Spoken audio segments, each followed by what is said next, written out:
4 કલાકમાં અંદાજે 27% મતદાન થયું છે।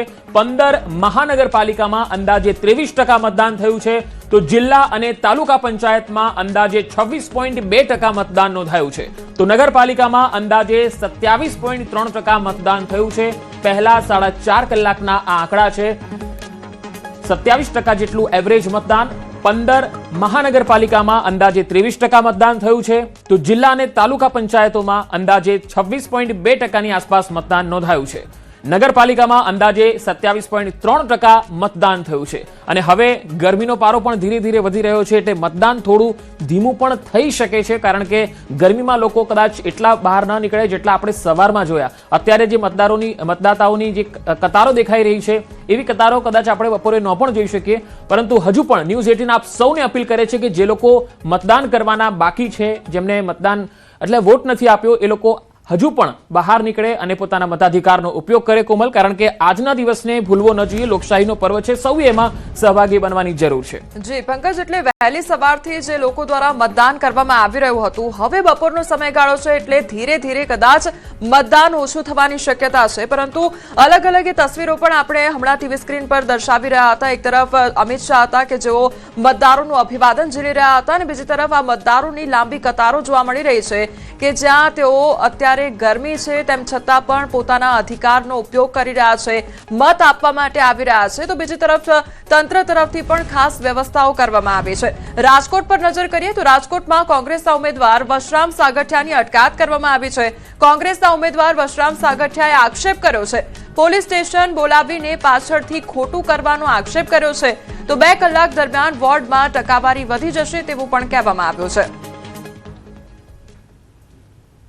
એક કરેલું ષડયંત્ર છે, અમને 2 દિવસથી ખબર હતી, તેમ છતાં અમે પોલીસને સીપી સાહેબને જાણ પણ કરી છે, અને આ લોકો એન કેન પ્રકારે મતદાન રોકાવા માટે અને અમે 2 કલાક અહીં ડિસ્ટર્બ કરી, 2 કલાક મળી જાય એટલે ખોટું મતદાન કરવા માટેની આ છે। હું તમને કહી દઉં, આ સમય તમે જોઈ લો, અત્યારનો સમય 10:38, 9:30 થી 10:30 સુધીમાં કેટલું મતદાન થયું તમે જોઈ લેજો, ડબલ મતદાન થયું છે। હા, એ વાત સાચી છે, અમે સ્વીકારીએ છીએ। અત્યારે જે કોંગ્રેસના જે ઉમેદવાર છે વશરામભાઈ સાગઠિયા, તેના દ્રશ્યોમાં જોઈ શકો છો, પોલીસ સ્ટેશન ખાતે તેમને લાવવામાં આવ્યા છે, અને અત્યારે તેમની જે છે પૂછપરછ કરવામાં આવી રહી છે। તેમની જે છે પોલીસ સ્ટેશન લાવવામાં આવતા અનેક તર્ક વિતર્કો પણ થઈ રહ્યા છે। ત્યારે હાલ એ જોવાનું રહ્યું છે કે હવે જે છે પોલીસ શું કાર્યવાહી કરે છે, અને જે છે કોંગ્રેસ તેમનો કઈ રીતના જે છે આગળ વધે છે તે પણ જોવાનું રહ્યું। હાર્દિક જોશી, ન્યૂઝ 18 ગુજરાતી, રાજકોટ। તો પાટણની વાત કરીએ। પાટણમાં સ્થાનિક સ્વરાજ્યની ચૂંટણીને લઈ મતદારોમાં જબરજસ્ત ઉત્સાહ છે। સમી તાલુકાના દાઉદપુર ગામમાં એક પ્રેરણાદાયી દ્રશ્ય પણ જોવા મળ્યું, જ્યાં દાઉદપુર પ્રાથમિક શાળામાં 108 વર્ષના અણદા ખેંગાર નાડોદાએ મતદાન કરીને લોકશાહી પ્રત્યેની પોતાની અડગ પ્રતિબદ્ધતા દર્શાવી।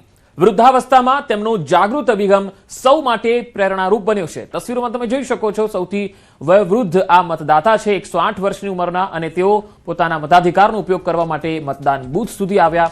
આ બતાવે છે કે જે લોકો 18 વર્ષથી પ્લસ છે અને જેમણે પોતાનો મતાધિકાર અત્યારે પણ મેળવ્યો હોય, તો એ લોકો આ દ્રશ્ય જોઈને પણ જાગે અને પોતાના મતાધિકારનો ઉપયોગ કરે।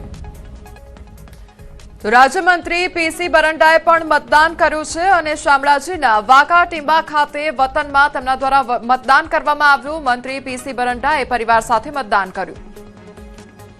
સ્થાનિક સ્વરાજ્યની ચૂંટણી પર્વ નિમિત્તે આજે મારા ગામ વાંકા ટીંબા ખાતે મેં મતદાન કર્યું છે। વિધાનસભાની અંદર તમામ નાગરિકોને, મતદાર ભાઈઓને વધારેમાં વધારે મતદાન કરે એવી હું અપીલ કરું છું। મતદાર ભાઈઓને વિનંતી કરું છું કે જંગીમાં જંગી બહુમતીથી ભારતીય જનતા પાર્ટીને જીતાડે। હવે યાત્રાધામ વીરપુરથી એક પ્રેરણાદાયી તસવીર આવી રહી છે, એ દર્શકોને બતાવીએ। આ તસવીરો જુઓ। વરરાજાએ પરણવા જતા પહેલા મતદાન કરી પવિત્ર ફરજ અદા કરી।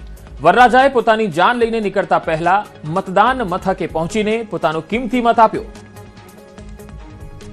અને આજે મારા મેરેજ છે, છતાં પણ હું લોકશાહીના અવસરને ધ્યાને રાખીને આજે મતદાન કરવા આવ્યો છે, અને મતદાન એ દરેકનો અધિકાર છે, અને મારી દરેકને સલાહ છે કે મતદાન કરવું જ જોઈએ। તો જામનગરમાં સ્થાનિક સ્વરાજની ચૂંટણી દરમિયાન સંતો અને મહંતોમાં પણ મતદાન પ્રત્યે ઉત્સાહ જોવા મળ્યો છે। નવતનપુરી ધામ ખીજડા મંદિરના ધર્માચાર્ય શ્રી કૃષ્ણમણીજી મહારાજે સાધુ સંતો સાથે પહોંચી મતદાન કર્યું. જામનગર મહાનગરપાલિકાની ચૂંટણીનું મતદાન શરૂ થયું છે ત્યારે જે પ્રકારે આપ દ્રશ્ય જોઈ રહ્યા છો સંતો મહંતો છે તે પણ મતદાન કરવા પહોંચ્યા છે. હાલ જે પ્રકારે પોતાના જે મતદારનો અધિકાર છે તે કરવામાં આવી રહ્યો છે. ધાર્મિક વડાઓ છે તે પણ પહોંચી રહ્યા છે. ખાસ કરીને જામનગરમાં હાલ મતદાનની પ્રક્રિયા શરૂ થઈ છે. મહારાજશ્રી, શું કહેશો, આજે આપનું સૌ પ્રથમ આ મતદાન અને મહાનગરપાલિકાની ચૂંટણીમાં આપણે મતદાન કર્યું છે? મતદાન બહુ આવશ્યક છે. દરેક નાગરિકે મતદાન કરવું જોઈએ, મારું એ ખાસ કહેવાનું છે. અને જામનગરની જનતાને તો ખાસ આગ્રહ કરું છું કે આ બધા મતદાન કરજો.